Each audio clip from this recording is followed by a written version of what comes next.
You redecorated. Modernized. There is a difference. The last person who explained that difference to me spent 3 years explaining it in Siberia. We call it a resort now. Better for tourism. Who sits in the big office currently? Technically, someone else. Administratively, me.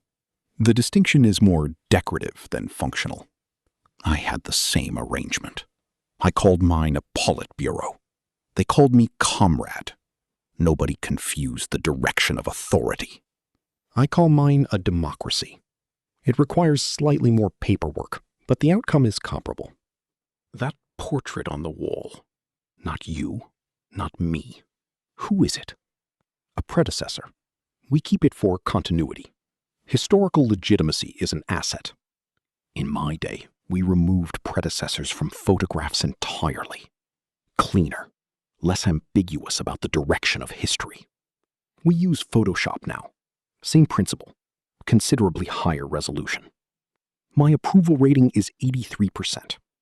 Mine was 100. The difference is I didn't need a polling company to achieve it. The polling company is also mine. It is a nuanced arrangement. You have learned some things. I expected someone larger. I expected someone taller. We will get along. I had a different word in mind, but yes, functionally equivalent. I governed through certainty. You knew exactly what would happen if you stepped out of line. This clarity was, I believe, administratively efficient. I govern through ambiguity. You are never quite sure what will happen. The uncertainty is the instrument. Fear of the possible is more scalable than fear of the certain. Interesting theory. The Gulag processed 18 million people. The recidivism rate was very low. You killed them. That is one interpretation of a low recidivism rate, yes? How many journalists have you eliminated? I don't keep count personally. That would be beneath the office. Amateur. Polonium. Novichok. Very exotic, very theatrical. A bullet is budget conscious and sends an identical message. The exotic substance sends a secondary message. We can reach you anywhere, with anything, at any time. The bullet merely ends the conversation. The substance continues it. This is not without merit. I may have been overly literal in my approach. How did you ensure loyalty? Genuinely, the mechanism. I ensured that disloyalty was more expensive than loyalty. This is not complicated. It is pricing. I use the same model. I have simply added a yacht tier. A what? Loyalty now comes with significant maritime benefits. The ideology is the same. The incentive structure has been updated for inflation. You have not touched your tea. Neither have you. No. No. This internet, everyone has it. Everyone publishes. How do you control what cannot be controlled? You do not control the information. You drown it. Produce so much noise that the signal becomes indistinguishable. Truth becomes one option among many, equally exhausting to verify. Interesting. In my day, we made truth illegal. You have made it merely inconvenient. I find yours more demoralizing. Congratulations. I have RT, social media, troll farms, the algorithm. I can place a story in 30 languages simultaneously before breakfast. I had Pravda, one newspaper, one language, functionally identical reach. You are paying considerably more for the same product. The product has more competition now. There are other sources of information. I removed the other sources. This seems like the more elegant solution. I employ several thousand people whose full-time occupation is to disagree with reality on the internet. They work in shifts. I also employed people to disagree with reality. We called them the Central Committee. The pay was better, but the hours were comparable. Mine have performance metrics. engagements per hour, reach per post. Mine had a simpler metric, still alive at the end of the meeting. Remarkably motivating. I removed people from photographs, rewrote encyclopedias, adjusted history to reflect the correct interpretation of events. I criminalized the incorrect interpretation of events. Anyone who calls the war a war instead of a special military operation faces 15 years. Cleaner than editing encyclopedias.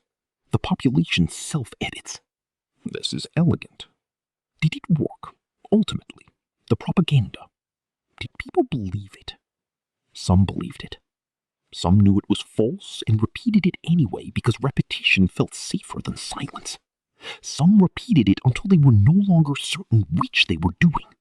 That third category is the most useful. Yes, the convinced liar is less valuable than the man who has simply forgotten the difference. I had millions of the latter. They were very sincere. You starved Ukraine. Deliberately. Sealed the borders. Requisitioned the grain. Somewhere between 3 and 7 million people. You called it collectivization. I called it an economic policy. The Ukrainians called it something else.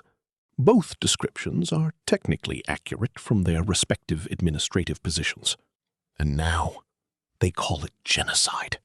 Internationally recognized in 33 countries. History is written by the living. I was aware of this at the time. I miscalculated how many of them there would eventually be. And you. February 2022. You invaded. I conducted a special military operation to denazify and demilitarize a sovereign nation of 44 million people who did not request either service. I understand. I called mine collectivization. The Ukrainians also had thoughts about the terminology. Ukraine is not a real country. It is a historical region, a temporary administrative arrangement. I also believed this. I believed it while signing the document that created the Ukrainian Soviet Socialist Republic. I believed it while drawing its borders. I believed it while those borders became the internationally recognized boundaries of an independent nation of 44 million people. Belief is not always a reliable instrument of geography. No, it is not. How many dead? The figures are disputed. They are always disputed. By the people who made them. How many? Enough. That is the only honest answer either of us has given in this room. Enough. It is always enough. It is never enough to stop. That is the particular disease of men like us. And I say this without self-pity, because self-pity would be obscene.